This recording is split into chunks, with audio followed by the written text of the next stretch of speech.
The number you have dialed has been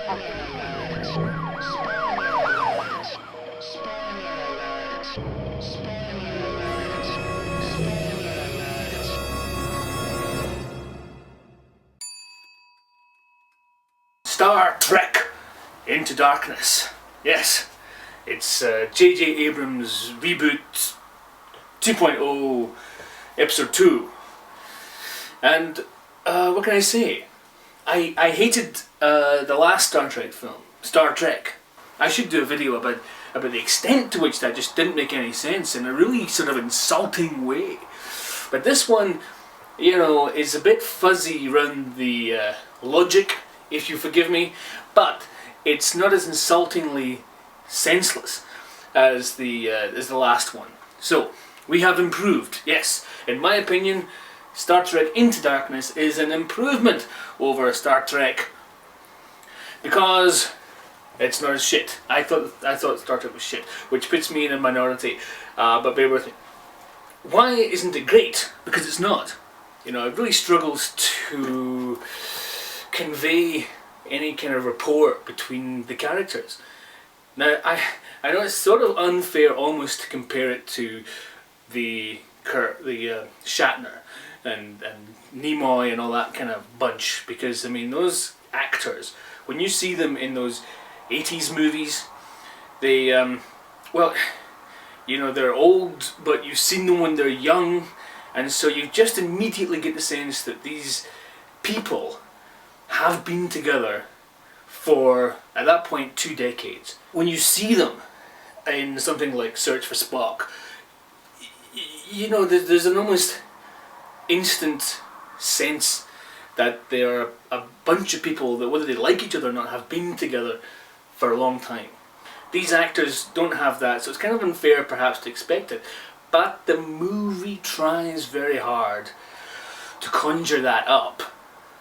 The way it tries to do it is by having people announce to each other how good pals they are all the time. And I know there's a bit in Wrath of Khan where Nimoy says that to Shatner. You know, you are my superior officer. You are also my friend. But you know, he's sort of saying it not in the I want you to know how good a friend you are. He's just sort of saying, you know, we have this kind of rank situation going on where, you know, you are outranking me and you're taking over my command, and there's no problem with that because we're pals. It's not a sort of, do you understand the power of our friendship? You know, it's not like that. It's kind of matter of fact.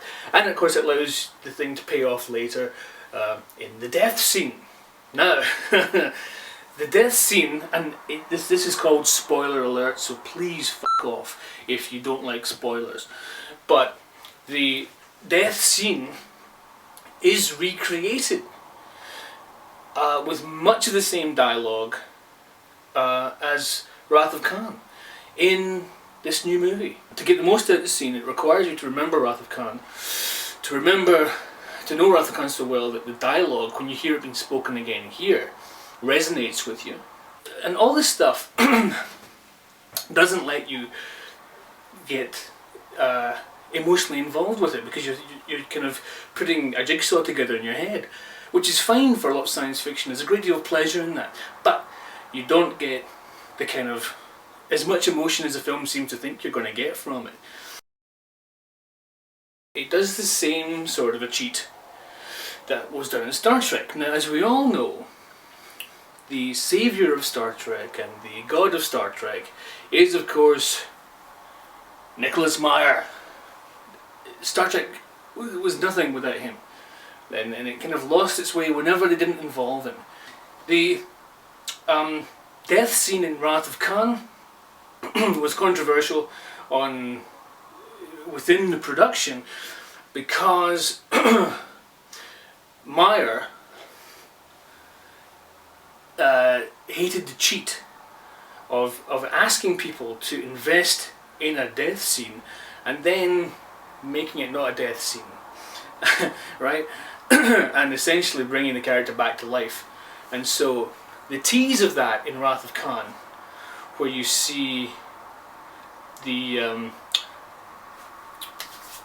Spock's coffin on the surface of the Genesis planet with all its rejuvenating powers, that's sitting there, and it's leaving the possibility of Spock springing back to life open. Myers refused to film. I mean, he literally just folded his arms and said, I'm not going to film that. Someone else, second unit presumably, had to go and shoot that coffin scene. So, no integrity. And a ridiculous last line of the scene, which is a joke, literally a joke, and delivered by Zachary Quinto. But Quinto is better in this movie than he was in the last. In the last, he was falling into the trap that basically everybody who plays a Vulcan falls into, unless they're Leonard Nimoy or Sarek, what's his name, Mark something. They all fall into the trap that rather than be the emotionless Vulcan, they just look like they're really pissed off. I mean, they just walk around scowling at everything and kind of seething, you know. Quinto fell into the that category in the last movie, in my opinion. He just looked pissed off all the time. But this time he's a bit more relaxed, and it works better. He's good, everyone's good. Benedict Cumberbatch is also very good. I mean, he can't seem to help being very good, but you have to compare him with Mr. Montalban. It's constantly inviting you, in fact requiring you, to compare with Wrath of Khan, in a way that Star Trek Nemesis did as well. So it sort of evokes Star Trek Nemesis by invoking Khan, the way that it did. I mean, Nemesis was a film that was so terrible, it killed the Next Generation movies. I mean, it's dreadful, but it was obviously making a conscious attempt to recreate elements from Wrath of Khan. You know, they had Picard on his bridge and the bad guy Tom Hardy on his bridge, and they're fighting battleships, and that sort of dynamic hadn't happened since Wrath of Khan. The death of a main character, again fudged in a crappy way. Star Trek Into Darkness does the same thing, but more so. So